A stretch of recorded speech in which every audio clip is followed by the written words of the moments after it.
Hello and welcome to another episode of Father and Joe. I'm Joe Rockey here with Father Boniface. And Father, since we've actually done our last in-person recordings, we have had a new Pope get elected. And while I have a wide array of questions about here, I want to start with, I guess, the selfish question, the one that's most about me, which I assume a lot of other people are feeling a similar type of question, which is, a long time ago, I realized, regardless of who wins the president, I'm going to have the same food in my fridge the next day. I'm going to have basically the same problems in my life.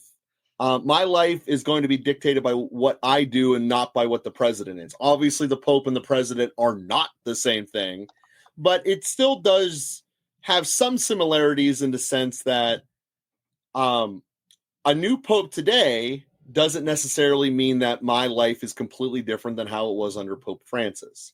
So I want to basically start broad with, what does having a new Pope mean to people today in terms of your daily life? It's a great question. In some sense, it doesn't mean anything other than we now say Leo in the Eucharistic prayer instead of Francis. So at this point in time, there's not much that changes as far as people are concerned in our daily life. What unfolds, though, I would just reflect back on some of the shifts that we saw from Pope Benedict to Pope Francis. Mm-hmm. Well, maybe I'll even go back to Pope John Paul to Pope Benedict, which I was, pretty aware of. I was a priest 1 year when Pope John Paul II died, and Pope Benedict was elected, and so it's a very fresh still for me, even though it was more than 20 years ago. And Pope Benedict brought a kind of pace, and he brought some, just as an example, Pope John Paul, in order to, implement one of the dimensions of the Second Vatican Council, which was highlighting the universal call of holiness, accelerated the beatification and canonization processes for a lot of people, and he did a lot of beatifications himself. Beatification is in the canonization process, a name is submitted and the initial documentation, that person is a servant of God. When their whole cause, like everything they did, is thoroughly investigated and they determine heroic virtue, they make them venerable. And then after one miracle is confirmed, they can be beatified. And beatification is for local veneration. So you can't normally celebrate somebody, so Blessed Carlo Acutis has had a lot of airtime recently because his canonization was delayed by Pope Francis's death. So Carlo Acutis was beatified, but only available for local veneration. In Assisi, you could celebrate Mass for him, and then maybe the Franciscans or something. Anyway, sometimes certain religious orders, but beatification is localized. But Pope John Paul really wanted to highlight the universal call to holiness. So he was beatifying everybody and canonizing everybody. He was making trips all over the world, doing all those things. Pope Benedict wanted to restore the meaning of beatification for local veneration. And so he made an intentional decision and expressed it, that the practice of the church that preceded John Paul II was going to resume, that the Vatican confirms the beatification, but then the celebration takes place locally, and the local bishop is the celebrant of that and declares that. In contrast, only a pope can canonize. And that's why Carlo Acutis' canonization was delayed. In the absence of a pope, he could not be canonized. It is a solemn declaration, and arguably is dogmatic, is infallible. So Pope Benedict wanted to just shift that emphasis. That's the kind of change. Now, you didn't even know any of those things, and you probably didn't care. And that's the way that a shift in papacy has that kind of quality. On the other hand, so let's move from, and then another thing that happened under Pope Benedict was suddenly this emergence of teaching, which was incredible. From his first encyclical to his Wednesday audiences, basically everything he did got turned into books. People were publishing book Mhm. after book, popular books, I mean, about the saints, about the apostles, about prayer, about liturgy, about like all these things that he talked about. He was preparing these rich, deep theological texts. That was his gift. He was an incredible teacher. And so we got this rich, continual font of teaching. So the Wednesday audiences were like 15 to 20 minutes in length, and they were basically book chapters that he was reading. Incredible depth. So I was doing a lot of work on WAOB for the last 3 years of his pontificate, and I was discussing with brother priests these dense, I mean, dense in the best way, like rich, substantial, meaningful teaching that he was giving in his Wednesday audiences and then also his encyclicals, things like that. Um, Pope Francis took a very different approach. His Wednesday audiences became 7 minutes long and basically like one or two basic points. And it really challenged us to spend a whole hour. It was a whole different mode of discussing these Wednesday audiences in that shift. But Pope Francis wanted to teach in a way that was much simpler, much more kind of evocative, much less defining terms or Pope Benedict again was a real theologian. He was a real teacher, and so he spoke in great clarity, precision, and wanted to express in absolutely unassailable terms these different truths. And so uh, that whole shift in teaching, and then Pope Francis picked up the ball from John Paul II and Pope Benedict about the new evangelization. But even more powerfully, turns out Pope Francis, as Archbishop and Cardinal in Buenos Aires, had really put forward the whole continental mission in the Aparecida document. His life was defined by mission and evangelization in a way that the previous two pontiffs, although zealous for it, knowing the need for it, teaching it and promoting it, were not defined by it in the same way that Pope Francis was. And so we saw this massive shift, and this term missionary disciple emerged, that there is a missionary and there is a disciple, but as Christians, we are all missionary disciples. And that phrase became just extremely widespread very quickly coming out of his first major document, The Joy of the Gospel. And then he took various other things, and then we also got embroiled in a little controversy depending on where you are and how much you're paying attention to some of the things around marriage. But Pope Francis also made it so that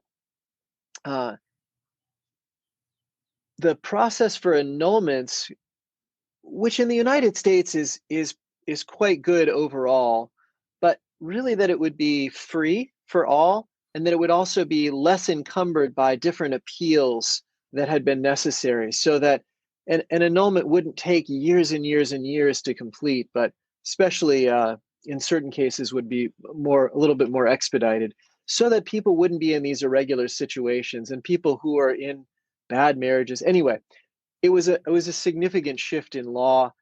Now, Pope Francis also totally reorganized the government in Rome, the Curia, the different offices that support him, his advisory offices. And he did that through a council of 8 cardinals that met over a number of years, created plans, he submitted those to Rome. So over the 12 years, he made a massive reorganization and then opened up space for members of those different dicasteries even to be lay people, men and women, in addition to just bishops previously had been members of those dicasteries. They would have some consultors that could be priests or lay men or women, but he actually made members of the dicasteries, lay men or women. So some pretty significant shifts around those things. And I could go on and on about some of the changes that Pope Francis made in terms of the temporal processes and governance and those kinds of things in the church. One of the things that can't change is doctrine. Christ has revealed everything to us, and although we can understand it more deeply, we can develop nuances of it, we can apply it to different circumstances, like how does the church's ethics apply to television? Well, they weren't asking that in 0 AD or 100 AD. So there are circumstances that change that require the application of doctrine. So doctrine develops, but it doesn't change. It never contradicts. And so that can't change. But some of the governance models can change.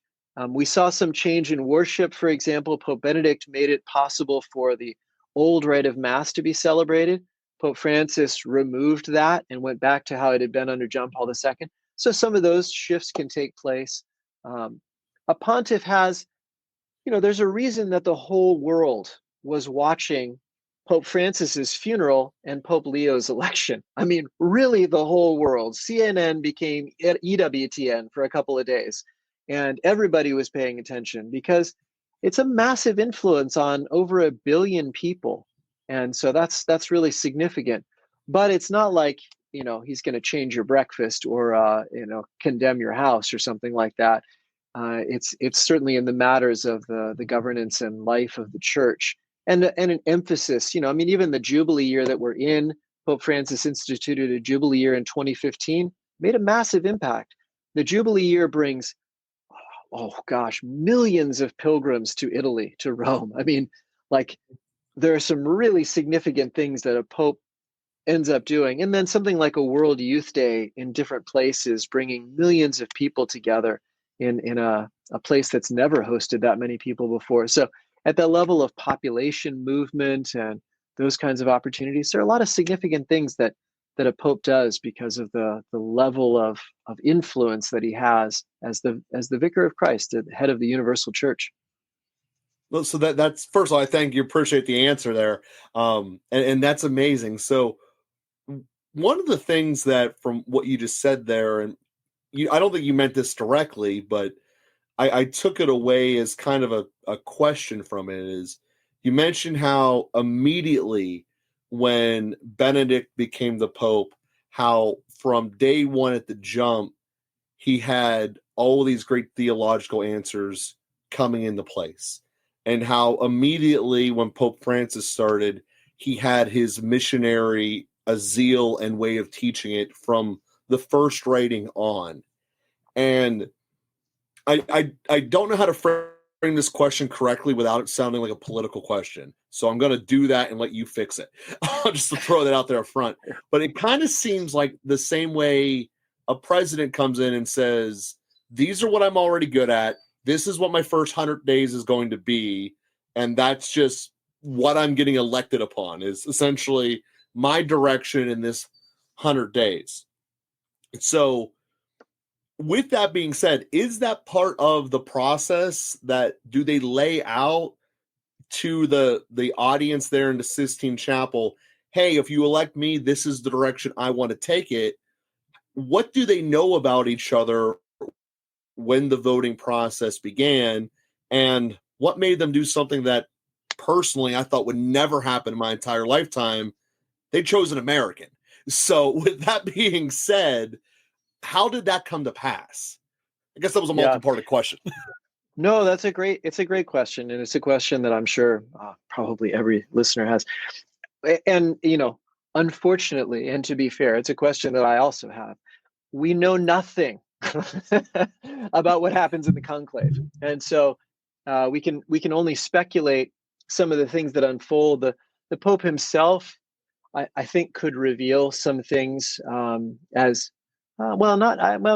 even not. I guess I don't know that. I was thinking Pope Francis made a statement after he was being elected, so he could see the votes going, and his fellow cardinal leaned over and said to him, "Don't forget the poor," and that's what really landed the name Francis in his heart, and helped him to embrace that in his love for the poor, his desire to care for the poor.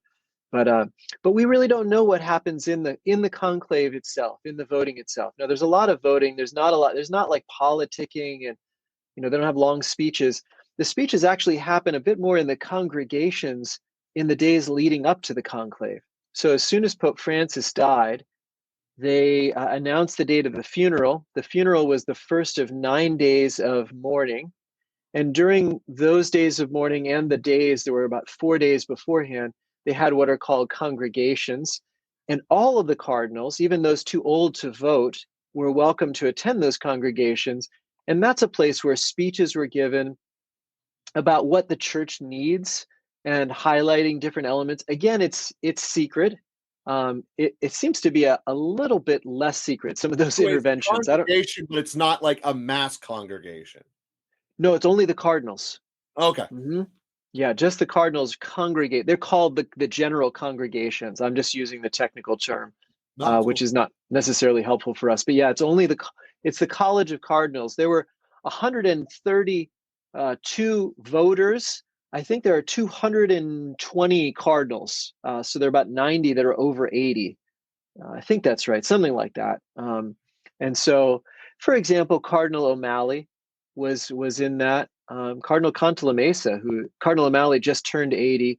Cardinal Cantalamessa is 91 or something. He was the preacher of the papal household for decades.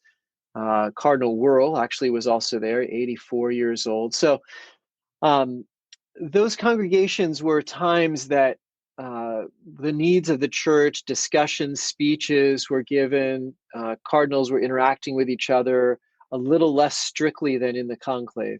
And then once they entered into the Sistine Chapel, they had some of the initial things. They all swore the oath of secrecy, I guess, in their commitment to to discern and do what the Holy Spirit asked them. Put their hand on the Bible and swore that. That was all on television. You can watch that. And then everybody left. The head, the dean says, "Extra omnes, everybody out. All the extras, get out." And so then only the cardinals, the voting cardinals, are left, and we don't know what happens. All we have is black smoke or white smoke, and then out emerges a cardinal, and then we kind of guess. And in some cases, he may reveal to us certain things about what he thinks is important. We came to know, I think, pretty quickly with Pope Francis that it was precisely that missionary dimension, and seems to be like his poverty, his personal poverty, his love of poverty were really, really genuine. I mean, he lived in an efficiency apartment in Buenos Aires as the Cardinal Archbishop. Like, it's a little hard to imagine. When he was elected, he never returned to Argentina after his election, 12 years. They had to send him stuff, but there wasn't much to send. He lived in an efficiency apartment, a kitchen, a bathroom, a bedroom, which was like doubled as a living room. I mean, just so simple. Took public transportation, walked the streets. Anyway, that simplicity, that authenticity, and then his zeal for mission. I mean, to really do everything in a missionary key. He had been the head of the Aparecida Commission and had launched that continental mission in South America in 2006. And so when he was eventually elected in 2013, that was 7 years underway and a lot of experience there. So that seems to have been a dimension of his election.